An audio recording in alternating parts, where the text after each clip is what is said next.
Good evening, everyone. Most of you are not back from the feast, and therefore did not hear me say that.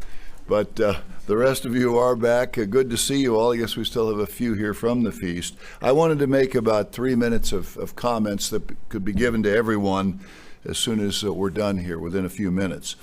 Many of you, perhaps most, maybe all of you, know that Israel finally hit Tehran and Iran last night. We got in, literally walked in, turned on the television and saw reports of strikes. 100 Israeli jets entered Iran airspace, flying up through first Syria. They struck a number of targets in Syria, continued on into Iraq, struck targets in Iraq, struck targets in about 7 different areas, and then went in and really hit Iran hard and then stopped. Now, most of you do not probably realize Israel is at war on 7 fronts. Only 9 million people, but they have this spectacular weaponry. But it ratcheted everything up. Now, the United States government told Israel not to hit the nuclear installations in Iran or their oil fields, or it would drive up prices all over the world for fuel, and that wouldn't be a good thing if you're trying to win an election. So do what's best for an American election, not what's best for Israel. So they didn't, and we'll see what Iran does now. That said, I wanted to also mention North Korea has sent thousands of soldiers into Russia to fight on behalf of Russia. South Korea is sending thousands of soldiers into Ukraine to fight with Ukraine. So now you literally have an enemy against an opponent, each with an ally, and both sides are backed either by NATO, Ukraine, or China, Russia. So it's the way wars develop.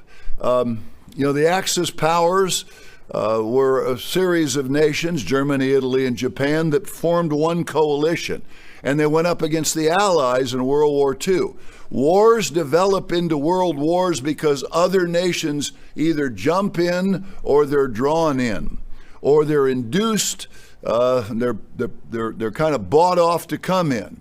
Now, both sides of the Russia and Ukraine war involves mercenaries already, soldiers of fortune who are coming from around the world to fight on one side or the other, and they're paid to do it. So it's growing much more serious. And I want to make an interesting comment here about God's people. I don't know if God's people understand how serious things are going to get. When I talk to them, they seem to be talking about the kingdom. They should. But let me explain something. In the worldwide Church of God, we understood there was a 1,000-year reign of Christ on earth. We knew that this thing called the Great Tribulation was coming. It actually is going to be much worse than the worldwide Church of God thought it would be. We didn't know how many nations or how many people on earth would be here, but we knew this thing called the Great Tribulation, Mark calls it great affliction, would precede the millennium.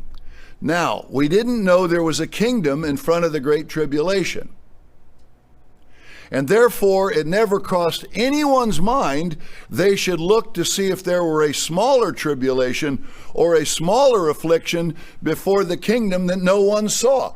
Who could possibly go looking for a terrible period in front of a war that no one saw? We only saw the big millennial picture and the big tribulation, the great tribulation that preceded it. But I want you just to think about this, because we've been hearing a lot about, I've explained a lot about a kingdom that no one saw. But periodically, for about a year and a half, I've been telling you there's a serious period in front of that war. And the Bible refers to the Great Tribulation in Mark of those days, because there's another one. And Matthew refers to the Great Tribulation, and immediately after the Great Tribulation of those days, it's like there's another one. And I want to stress this to all of the brethren around the world. I have an idea when it may begin. I'm learning more about it. But it's going to be infinitely worse than most of us realize, and we're going to live through it. Now, I just sense that a lot of brethren They're watching for it. They think, okay, there might be a little, kind of like a flight where there's a little turbulence and maybe you fasten your seatbelt. But nobody really understands a world where all men, everyone, are so against each other that the world economy is shut down. I mean, the world economy is not shut down under the beast. It's a longer period.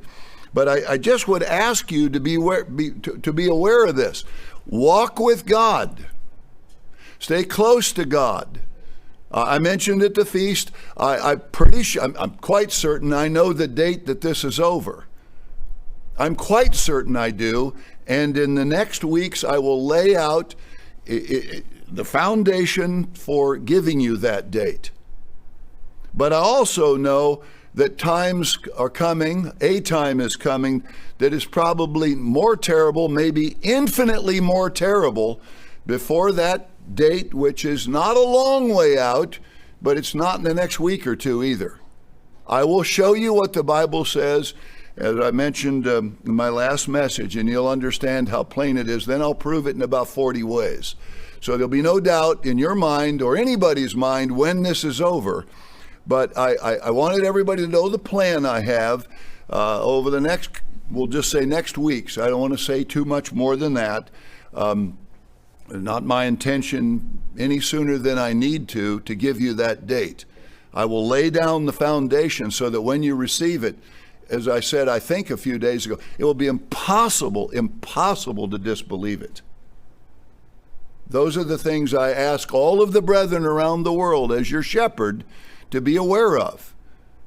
Now, once that attack occurred, things don't tend in this world to get better, they tend to get worse. How fast they get worse is hard to say.